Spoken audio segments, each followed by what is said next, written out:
اس قرآن کو پڑھو گے تمہارے لیے شفاعت بن کر کے آئے گا. یہ قیامت کے دن اس آگ برساتی ہوئی دھوپ میں چلچلاتے ہوئی زمین جب کانپے گی اور آسمان کے اوپر سوا نیزے کے اوپر جب سورج ہوگا, یہ قرآن تمہارے لیے چھاؤں بن کر کے آئے گا. یارو اس قرآن سے اپنے رشتے کو مضبوط بناؤ.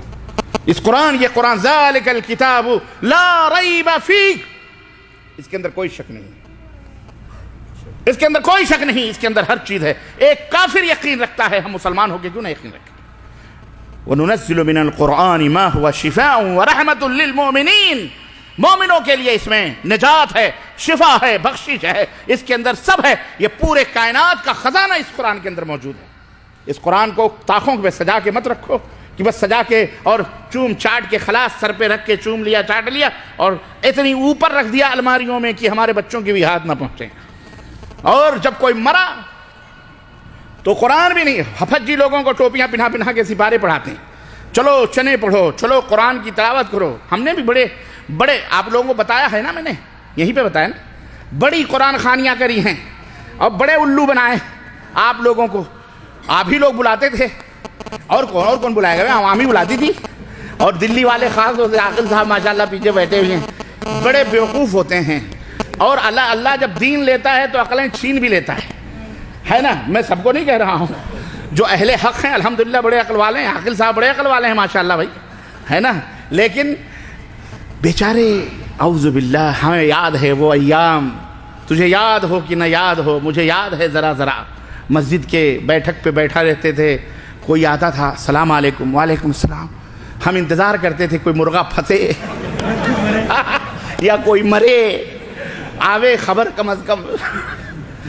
اللہ کی قسم بتلا رہے ہیں, اللہ کے گھر میں بیٹھے.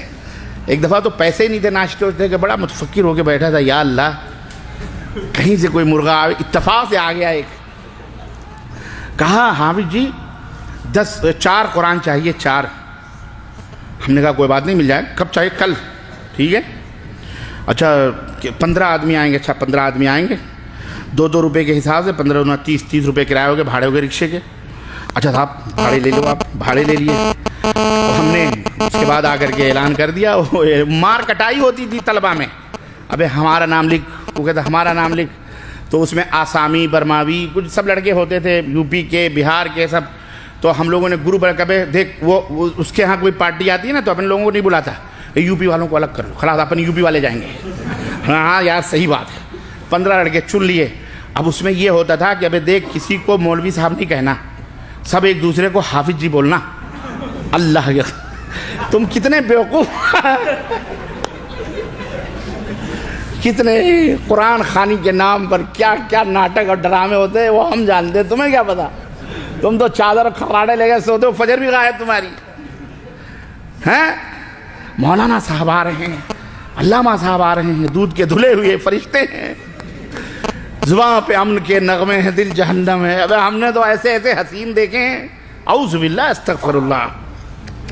اللہ معاف فرمائے. حضرت سلمان فارسی رضی اللہ تعالیٰ عنہ کا واقعہ پڑھنا کبھی تفسیر سیرت میں, ان کا جو سفر ہدایت ہے نا وہ پڑھو, آپ سب پڑھنا انشاءاللہ. تفسیر ابن کثیر میں انشاءاللہ, تفسیر ابن کثیر میں وہ پورا واقعہ موجود ہے. حضرت سلمان فارسی کا سفر ہدایت, ان کو کیسے بڑے بڑے معاملات آپ کو ملیں گے. کتنے 300-350 برس ان کو ملی تھی زندگی, 300-350 برس ان کی عمر تھی. نبی صلی اللہ علیہ وسلم تک پہنچتے کتنا سال لگا ان کو, اور کتنے جگادری اور مولوی اور پادڑیوں سے وہ گزرے ہیں. اللہ اللہ, اور کیا کیا کرشمے دیکھے ہیں وہ سنو, کہ کس طرح تقوی اور پرہیزگاری کی آڑ میں لوگوں کو الو بناتے ہیں لوگ. وہ پورا بھید راز فاش کیا انہوں نے, سمجھ رہے ہیں. تو خیر وہ آ گیا بندہ, ہم نے کہا ٹھیک ہے. بہرحال ہم نے 15 لڑکے نام لکھے. دوسرے دن میرا تبارک نام تھا لڑکے کا. تیار ہے؟ ہاں چلے یار تیار ہے. خلاص رکشہ بلاؤ, صبح فجر کی نماز پڑھے اور جیسے رکشہ بلایا, 2-4 رکشہ والے بیچارے گھومتے ہی رہتے, 2 یہاں پہ 2 ریال چل, 2 روپے 4 روپے 2 آدمی بیٹھے. 15 رکشے لیے ہم لوگ, اور اس کے دروازے پر تو ایڈر لے کے پہلے پہنچ گئے. کنڈی کھٹکھٹائی ہے, وہ بیچارہ انگڑائی لیتا ہوا, کون آیا؟ اچھا حافظ جی لوگ آ گئے. بھاگا اندر, وہ جا کے چاندنی ودنی بچھا رہا اور سفید کپڑے وپڑے پورے ماشاءاللہ، سپارے تو ہمارے پاس ہوتے تھے، اس کے گھر میں کہاں قرآن ہے بیچارے کی، اس کے گھر میں غریب کے کہاں قرآن ہے۔ لوگوں بیوقوف نہ بنو، لوگوں الو نہ بنو، لوگوں ہوشیار بنو، ہوشیار بنو۔ نبی نے کتنے مردے دفنائے ہیں، اپنے حقیقی چچا کو بھی دفنایا ہے، نبی نے کبھی قرآن خوانی نہیں کرائی۔ یہ ملا قرآن خوانی کروا رہا ہے اور کہتا ہے ہم اہل السنہ والجماع ہیں، کہتا ہے کہ ہم اہل السنہ اللہ ہدایت عطا فرمائے۔ سنو، اب تو ختم بخاری بھی ہو رہی ہے، جس بخاری کو گالیاں دیتے ہیں اسی بخاری کا ختم ہو رہا ہے۔ اس کے بعد قرآن خوانی ہوتی ہے، رب کی قسم ہے جو ہم نے کبھی ایک پارے پڑھے ہوں، لیکن 4 قرآن دینا ہے۔ ایک دوسرے کو حافظ جی کہتے ہیں، تھوڑی دیر جیسے آدھا گھنٹہ گزرتا تھا کھانی پھوسی شروع ہو جاتی تھی، وہ بیچارہ تھوڑی بیٹھتا تھا، وہ تو اپنا جلدی جلدی منہ ہاتھ دھل کے پاپے، دلی والے بھی بڑے عجیب ہیں، پاپے، نان کھٹائیاں، دودھ، بسکٹ، چائے، نمکین، رسگلے، اس کے انتظام میں بیچارہ لگ جاتا تھا۔ وہ صبح سویرے اللہ کے فرشتے آئے ہیں، قرآن کی تلاوت ہو رہی ہے، برکت، میں قرآن نہیں پڑھے، وہ سب گپے مار رہے ہیں، تیرا ہو گیا بے؟ ہاں ہو گیا، میرا پڑھوا دے۔ وہ آدھا ادھر پڑھ رہا ہے، ادھر پڑھ رہا ہے، پلٹے جا رہے ہیں دھیرے دھیرے، ایک کے بجائے 2 4 10 پڑھ گئے، اللہ اللہ خیر صلی اللہ، ہاں بھیا 4 ہو گئے، 1 گھنٹہ، جیسی ہماری پڑھائی کا بھی ٹائم ہوتا تھا بھیا، 8 بجے مدرسہ چالو ہو جاتا تھا، تو ہمیں وہ بھی تو دیکھنا رہتا تھا کہ یہاں کے بعد ہم کو وہاں پہنچنا ہے، مولانا لوگ انتظار کریں گے، تو فٹافٹ کر گیا بھیا کیا، کس لیے آپ قرآن خوانی کروا رہے ہیں بھائی صاحب؟ بڑے بڑے لوگ کئی مشکلات بیان کرتے تھے، کوئی کہتا تھا میری 5 بیٹیاں ہیں، شادی نہیں ہو رہی ہے، اللہ سے دعا کروا دو قرآن خوانی پڑھ کے کہ شادی ہو جائے، کوئی کہتا تھا کہ جی وہ بیوی بیمار ہے، کوئی کہتا تھا جی برکت نہیں ہو رہی ہے، کوئی کہتا کچھ نہیں ہو رہا، کوئی اس میں ہنسی مذاق بھی چلتی تھی، سب چلتا تھا۔ اب کوئی کہتا ہے میرے لیے ایک مانگ دینا دعا میں، کوئی کہتا ہے ہمارے لیے بھی مانگ لینا ایک، عجیب و غریب۔ میں یہ آپ کو ایک منظر بتا رہا ہوں، میں آپ کو یہ ایک دھاندلی بتا رہا ہوں، یہ دین کے نام پر جو سوداگری ہو رہی ہے، اے لوگوں حقیقتوں کو سمجھو، ہم انہی دلدلوں سے نکل کر کے آئے ہوئے لوگ، اسی لیے یہ یار لوگ بڑے دشمنیوں میں ہمارے پیچھے پڑے ہوئے ہیں یار، یہ سب کے بھانڈے پھوڑ رہا ہے، ہمارے بھی بھانڈے پھوڑ رہا ہے، کہاں نان دال روٹی کا چکر تھا وہ بھی ختم ہو رہا ہے، لوگ ٹوٹ کے آ رہے ہیں کتاب و سنت، اب انہیں جوتے دکھا رہے ہیں، مولوی صاحب بس خلاص وہیں رہو، اسٹاپ، اب سمجھ گئے ہم تمہاری حقیقت، اس لیے مار ڈالو، قتل کر ڈالو، خون کر ڈالو، یہ کر ڈالو، ارے بھائی نہ کرو یہ سب، ہم مر جائیں گے تو کیا ہوا؟ کیا اللہ کا دین مر جائے گا؟ حق بولنے والے کم ہو جائیں گے، ختم ہو جائیں گے؟ 1 نہیں 10 نہیں 20,000 پیدا ہوں گے، اور یہ قیامت تک انشاءاللہ یہ دین چلتا پھرتا رہے گا انشاءاللہ تعالی۔ ہمارا مقصد کیا ہے؟ ہم کو حلوے سے دشمنی ہے، ہم کو نذرانوں سے دشمنی ہے۔ ابھی میں جس کمپنی سے آ رہا تھا، اللہ کی قسم مسجد میں ہاتھ میں میرے قرآن ہے، اس نے ہمیں ہاتھ میں مسافہ کرتے پیسے دے رہا یار چھوڑو یار، ہاتھ چھوڑو، کہا بھائی صاحب میری طرف، میں بولا رکھو یار، تم گنہگار بنا رہے ہو مجھے یار، میں یار تمہارے پیسے کے لیے تھوڑی آیا ہوں۔ وہ کہہ رہا نہیں کوئی نہیں، ہم نے کہا رکھو نہیں چاہیے، چھوڑ دیا ہاتھ، اس کو جھٹک کے میں گاڑی میں بیٹھ گیا جاوید صاحب کے ساتھ۔ کہنے کا مطلب نظرانے ہمیں دشمنی ہے، ہم بھی چاہتے ہیں بھائی فاخرہ گاڑیاں اور چمچماتے ہوئے ترے ہوں، ہم بھی چاہتے ہیں ہمارے بچے یورپ اور لندن اور امریکہ میں پڑھیں، ہمیں ان حلووں سے، ان مرغوں سے اور ان بکروں سے اور ان نیاز اور فاتحے سے ملنے والی دولتوں سے ہمیں کوئی چڑھے، ہم بھی چاہتے ہیں، لیکن ایسے نہیں جو حرام سے آمیں۔ سمجھ میں آئی بات کی نہیں آئی؟ ہمیں وہ حرام کی دولت یا حرام کا کھانا نہیں چاہیے جو دین بیچ کر کے آوے، ہم تمہارا جہنم بنا کر کے اپنا پیٹ بھریں، یہ ہمیں گوارا، ہم تم کھاؤ کھلاؤ تمہاری مرضی ہے، ہمارا کام بتلا دینا ہے بس کہ یہاں یہ چیزیں۔ تو عرض کرنے کا مطلب یہ ہے کہ اللہ سے جو لوگ اپنے تعلقات کو مضبوط نہیں رکھتے، وہ ذرا سی چیزوں پر گھبرا جاتے ہیں، پریشان ہو جاتے ہیں، لیکن جن کے تعلقات اللہ تبارک و تعالیٰ سے اور اس قرآن سے مضبوط ہوتے ہیں، قرآن کو پڑھتے ہیں، قرآن کے اوپر یقین کرتے ہیں، اسے اپنے لیے شمع ہدایت سمجھتے ہیں، اس کے فرمودات کے مطابق زندگی گزارتے ہیں، انہیں ان قرآن خوانیوں کی، مردوں کے پڑھانے کی ضرورت نہیں پڑتی۔ ان کا ایمان ہوتا ہے کہ ہم اپنے بچوں کو قرآن پڑھا دیں، اپنے بچوں کو حدیث پڑھا دیں، اپنے بچوں کو دین بتلا دیں، انشاءاللہ تبارک و تعالیٰ یہ جب بھی قرآن اٹھا کر کے پڑھیں گے اس کا ثواب آٹومیٹک ہماری قبر میں پہنچتا رہے گا انشاءاللہ تعالیٰ، یہ کہیں نہ کہیں۔ اس لیے اے مسلمان بھائیو، اس قرآن سے اپنے رشتے کو مضبوط بناؤ، انشاءاللہ تعالیٰ ہر غم، ہر پریشانی، ہر دکھ تمہارا انشاءاللہ تبارک و تعالیٰ کٹ سکتا ہے اور دور ہو سکتا ہے۔ حضرت ابو داؤد سنن ابو داؤد میں یہ روایت ابو سعید خدری رضی اللہ تعالیٰ عنہ سے بیان کرتے ہیں کہ دخل النبی صلی اللہ علیہ وسلم مسجد ذات یوم، ایک دن اللہ کے نبی مسجد میں داخل ہوئے، فرآ فیہ رجل من الانصار، ایک انصاری صحابی کو دیکھا بیٹھے ہوئے تھے، یقال له ابو اسامہ، ابو امامہ، انہیں ابو امامہ کہا جاتا تھا۔ فقال یا ابا امامہ ما لی اراک جالسا فی المسجد فی غیر وقت الصلاۃ، نماز کا وقت نہیں ہے، اس مسجد میں بے وقت آ کر کے تم بیٹھے ہو، کیا بات ہے؟ مسجد میں بلا کسی نماز کا ٹائم ہے ہی نہیں، یہاں مسجد میں آگے خاموش بیٹھے ہو، کیا بات ہے؟ کوئی مقصد ہے، کوئی معاملہ ہے؟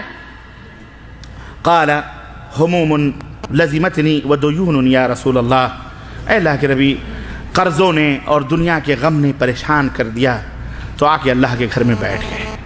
اللہ، پریشان ہوں، قرض دار ہوں، کم ہے تو میں یہاں آگے بیٹھ گیا ہوں۔ قال افلا اعلمک کلاما اذا انت قلته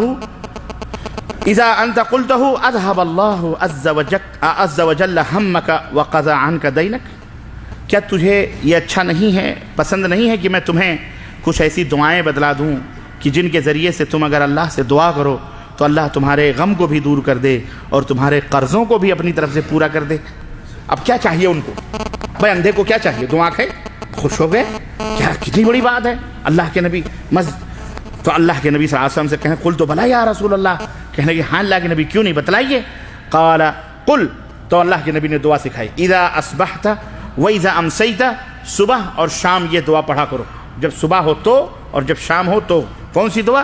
اللہم انی اعوذ بک من الہم والحزن واعوذ بک من العجز والکسل واعوذ بک من الجبن والبخل واعوذ بک من غلبۃ الدین وقہر الرجال، یہ دعا پڑھو۔ قال ففعلت ذلك، یہ دعا میں نے پڑھی، یہ دعا پڑھی، فَأَذْهَبَ اللَّهُ عَزَّ وَجَلَّ ہَمِّي وَقَضَى عَلَيَّ دَيْنِي، تو اللہ نے عَلَيَّ دَيْنِي، تو اللہ نے میرے غم کو بھی دور کر دیا، میرے قرضوں کو بھی پورا فرما دیا۔ آپ کیا سمجھتے ہو اللہ تعالیٰ کیسے؟ آپ یہ سمجھتے نا کہ جیسے ہم ایک دوسرے کو دیتے اور لیتے ہیں، ایسے ہی اللہ کیسے دے گا ہم کو؟ ہماری جیب میں تو کچھ بھی نہیں، اللہ کیسے دے گا؟ ہمارے پاس تو کچھ بھی نہیں، اللہ کیسے دے گا؟ ہمارا کوئی تعلق نہیں، ہمارا کوئی رشتہ نہیں، ہم ایسی جگہ ہیں جہاں کچھ بھی نہیں ہے، تو ہمیں کیسے ملے گا؟ جہاں تمہاری آرزوؤں کی، امیدوں کی ڈور کٹ جاتی ہے، جہاں تمہارے خیالات اور تصورات اور تمہاری تمام تمناؤں اور خیالوں کی اور سہاروں کی جہاں چراغیں بجھ جاتی ہیں، وہاں رب کی اور رب اپنی امیدوں کے چراغ روشن کرتا ہے تمہارے سامنے، وہاں وہ روشنی ملتی ہے۔ اللہ فرماتا ہے کہ وَمَن يَتَّقِ اللَّهَ يَجْعَلْ لَهُ مَخْرَجًا، اللہ جب کسی کے ساتھ اللہ سے جو تقوی اختیار کرتا ہے، اللہ اس کے لیے ایسے راستے بناتا ہے کہ اس راستے سے اسے روزی دیتا ہے کہ وہ سوچ بھی نہیں سکتا کہ یہ روزی اسے کہاں سے مل رہی ہے۔ ایک بات بتاؤں میں، اللہ کے رسول صلی اللہ علیہ وسلم غزوے سے واپس ہو رہے ہیں اور ایک ایسی وادی سے گزرے جہاں سایہ تھا، جھاڑیاں تھیں، دوپہر کا وقت تھا، تمام صحابہ گرمی کی شدت سے بچنے کے لیے کیکڑ کے جھاڑوں کے نیچے یا جو بھی جھاڑیاں تھیں پہاڑوں کی اوٹ میں جا کر کے بسترے بچھا کر کے آرام کرنے لگے۔ اللہ کے حبیب حضرت محمد رسول اللہ صلی اللہ علیہ وسلم نے بھی ایک جھاڑ دیکھی اور وہاں اپنی تلوار لٹکائی اور اس جھاڑ کے نیچے لیٹ گئے۔ تھوڑی دیر کے بعد تھکاوٹ تھی، ہوائیں چلیں، اللہ کے نبی کو نیند لگ گئی، آپ سو گئے۔ اچانک آپ کے کانہائے مبارک سے آواز ٹکراتی ہے، مَن يُنقِذُكَ مِنِّي يَا محمد، کوئی دشمن رسول کسی گھات میں لگا ہوا تھا، تاک میں لگا ہوا تھا، چپکے سے آیا۔ صحابہ کرام دور دور بکھرے ہوئے ہیں، ابھی کسی کی نظر نہیں پڑی ہے، انہوں نے سب اپنے اور سب نیند کی آغوش میں ہیں، سب سو رہے ہیں۔ ادھر اللہ کے نبی صلی اللہ علیہ وسلم کے کان سے آواز ٹکرائی، مَن يُنقِذُكَ مِنِّي يَا محمد، اور دیکھا کہ لٹکی ہوئی تلوار دشمن کے ہاتھ میں اور وہ بھی گردن کے شہرک پر رکھی ہوئی، یہاں رکھی ہوئی تلوار، حلق پہ ذرا سی دباؤ کا فاصلہ ہے کہ گردن جسم سے جدا ہو جائے۔ اس عالم میں وہ شخص پوچھتا ہے کہ تجھے مجھ سے کون بچائے گا؟ محمد آج بتا، تجھے کون بچا سکتا ہے؟ کون بچا سکتا ہے؟ کوئی فاصلہ نہیں تھا، صرف صرف دباؤ کا فاصلہ تھا، طاقت کا فاصلہ تھا، وزن کا فاصلہ تھا کہ وہ زورا تھوڑا وزن ڈالتا، محمد الرسول اللہ صلی اللہ علیہ وسلم کی گردن جسم سے الگ ہو جاتی۔ لیکن اس موقع پر بھی دیکھیں تعلق، اللہ سے تعلق، جب اپنا رشتہ اللہ سے مضبوط ہوتا ہے نا تو کہتے ہیں نا کہ دکھوں میں کون یاد آتا ہے؟ جس سے جتنا گہرا تعلق ہوتا ہے، محبت ہوتی ہے، وہی یاد آتا ہے۔ کفار مکہ بھی جب سمندروں میں پریشان ہوتے نا تو اپنے باپ داداؤں کے پوجے پاٹ بھول جاتے تھے، انہیں وہ بھی بت بت پرستی چھوڑ کر کے اللہ کو پکارنے لگتے تھے مومن۔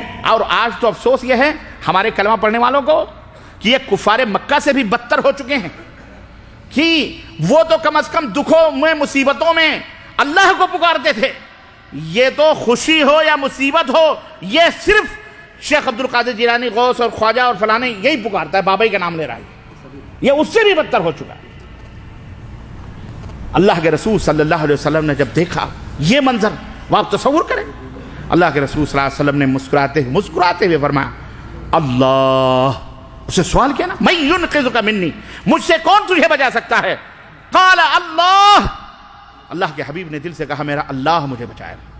اللہ کا نام سنتے ہی اس کے ہاتھوں میں کپ کپاہٹ شروع ہو گئی، لرزاہٹ شروع ہو گئی اللہ کا نام سنتے ہی، اور تلوار اس کے ہاتھ سے زمین پر گر گئی۔ نبی کائنات پھرتی کے ساتھ اسے تلوار ہاتھ میں لی اور جھٹ سے اس کی گردن پہ تلوار رکھی۔ اب وہ چت پڑا، اللہ کے نبی نے فرمایا وَمَن يُنْقِذُكَ مِنِّي یا رجل، اب تجھے